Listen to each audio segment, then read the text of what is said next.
जय श्री कृष्ण दोस्तों, राधे राधे। दोस्तों, किसी ने क्या खूब कहा है, अगर भगवान आपसे इंतजार करवा रहा है तो तैयार रहना, उससे ज़्यादा देने वाला है जितना तुमने मांगा था।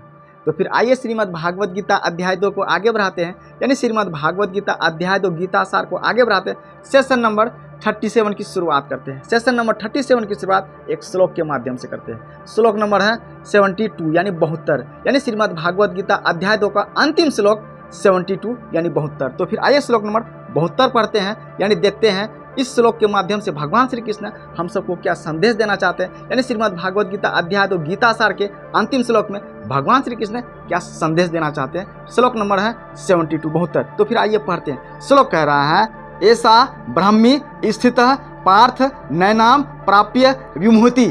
फिर इससे आगे कह रहा है, स्थित्वायस मंत्र काले ओपी ब्रह्मी निर्वाण मृच्छति।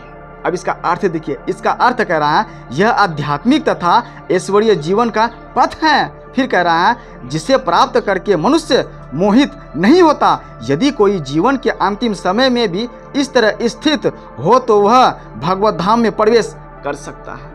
अब इसका अर्थ देखिए, सॉरी मैं अर्थ बता चुका हूँ, अब इसका तात्पर्य देखिए। इसका तात्पर्य समझा रहा है, कह रहा है मनुष्य कृष्ण भावनावृत्त या दिव्य जीवन को एक क्षण में प्राप्त कर सकता है और हो सकता है कि उसे लाखों जन्मों के बाद भी न प्राप्त हो।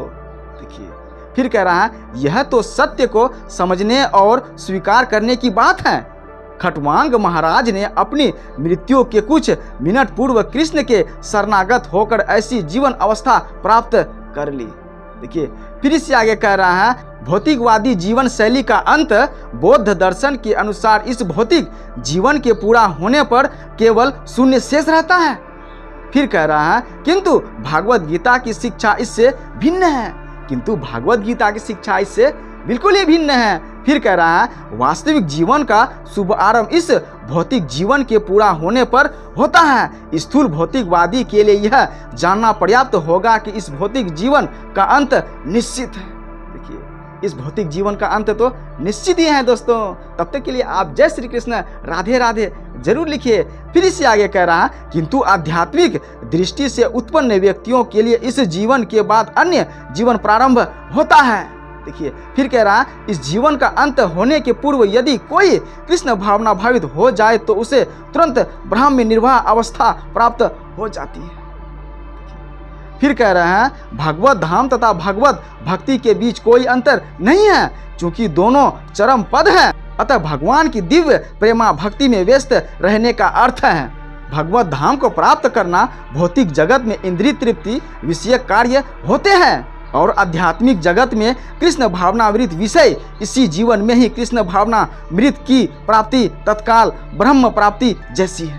देखिए फिर कह रहा है और जो कृष्ण भावनामृत में स्थित है वह निश्चित रूप से पहले ही भगवत धाम में प्रवेश कर चुका होता है। देखिए कितनी सुंदर बात है ना दोस्तों। इससे आगे की कहानी अगले सेशन में, यानी इसी तरह से श्रीमद् भागवत गीता अध्याय 2 गीता सार समाप्त हुआ। दोस्तों अगली वीडियो में हम अध्याय 3 में चलेंगे कर्म योग में। तब तक के लिए जय हिंद, वंदे मातरम।